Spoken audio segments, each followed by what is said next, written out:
This is the Dollemore Daily, and I'm Jesse Dollemore. So last night was a fundraiser in New York City, and the right is losing it over it. They're freaking out because fundraising has really dried up for Republicans.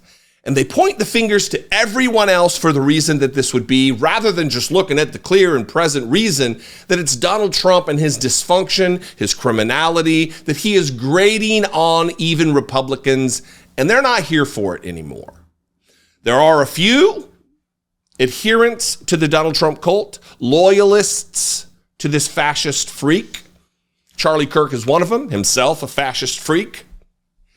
And he tweeted this about the fundraiser, and then I'm going to play a clip where it is just, to call it dog whistling anti-Semitism is just not doing it justice. It is a bullhorn. That's not a bullhorn. That was more of a horn, but it's a bullhorn. It's a megaphone of anti-Semitism from Charlie Kirk. It's disgusting, and this guy is a thought leader in the Republican Party. First, here's the tweet. Tonight will be the largest fundraiser in political history. $25 million in hard money raised in a single evening for Biden. Yeah, that's right. That was me. Yeah, that's right, not him. This is more raised in one night than Trump raised the entire month of February.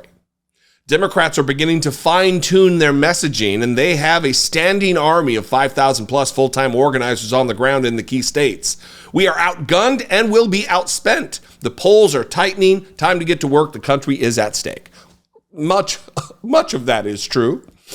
They are being outspent, $25 million in one event compared to the paltry sums that are being drawn in by Donald Trump. They had to reorganize and overtake the actual administrative structure of the RNC and insert Donald Trump's daughter-in-law as the co-chair to make sure that Donald Trump gets his cut. That's how bad it is right now for Donald Trump and the Republican Party. He's spending more on legal bills in a month than he is taking in. It is a sinking ship, ideologically, metaphorically. Here is Charlie Kirk, this video. Now, first of all, I want to warn you, here's a content warning.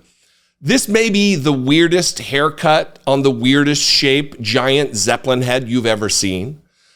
Charlie Kirk, listen, this is for you, brother.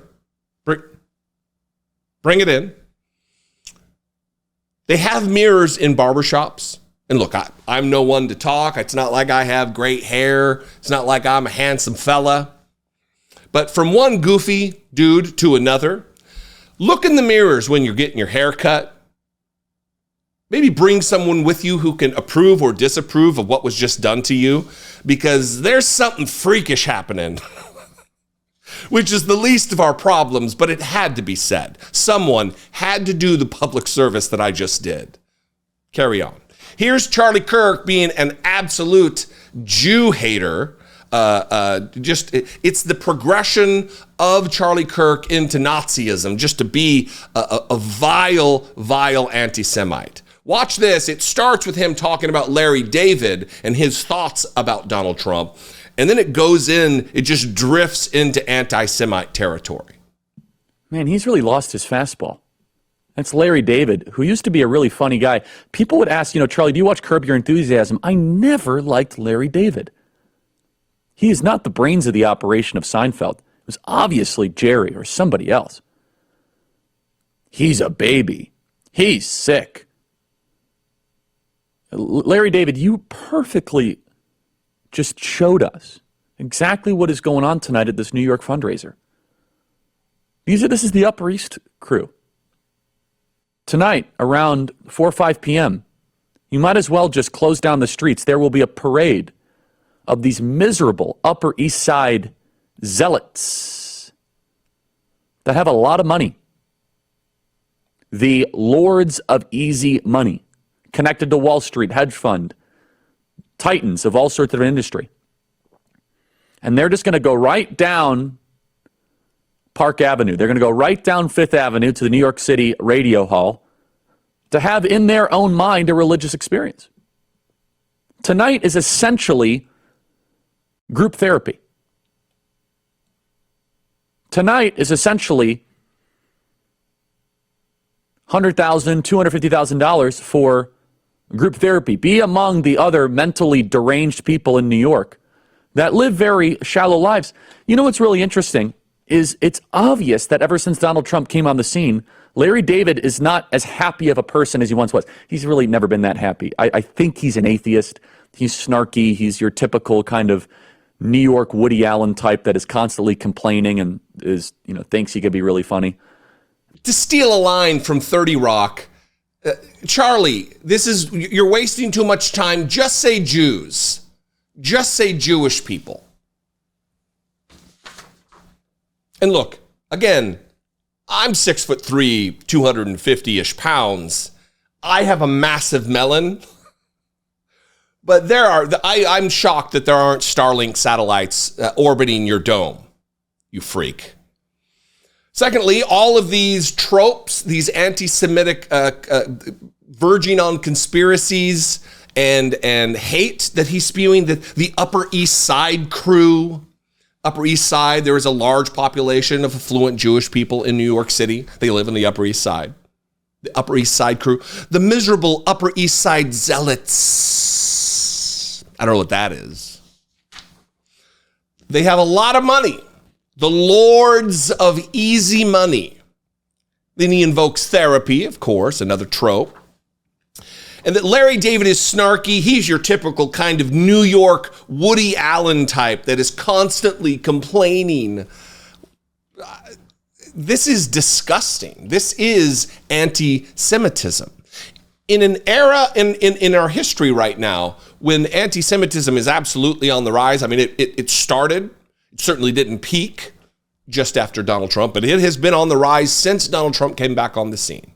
And he has the luxury of, my daughter's Jewish. My son-in-law is Jewish. I can't be anti-Semite. I can't be an anti-Semite.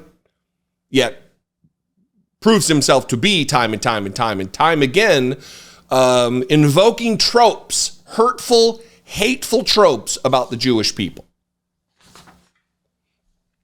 And there will be crickets from Republicans on this. There certainly will be crickets from Donald Trump, because this serves to rally the base. This serves to rally the troops to get behind and start funneling money into the engine of the dying, crippled Donald Trump campaign.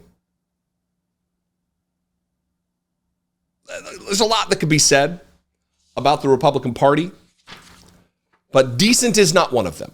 And this is just another example. I'd love your thoughts. If you're a Jew, what do you think about this?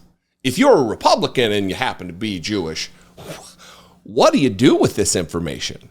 How do you navigate these waters of your in-group that hates you, that thinks so little of you to reanimate these age-old hateful tropes? You can comment below. We can have a conversation there. You can call, leave me a voicemail, 714-576-4054. Of course, you can email me daily@dollemore.com. I'd love to hear from you. If you appreciate what I do, if I'm your flavor of political commentator and you want to help support this work for $2 a month, click the join button below this video on YouTube and become a channel member. For just that, $2 a month, you can help support and produce all the work that we do right here. You can also go over to my Patreon page, patreon.com/IDoubtItPodcast. That's a great way too. $2 a month, same thing. Follow me on social media if that is your thing. It is becoming less and less my thing. But I'm there at Dollemore. I'd love to see you there. And I'll see you next time. Until then, be genuine and take care of one another.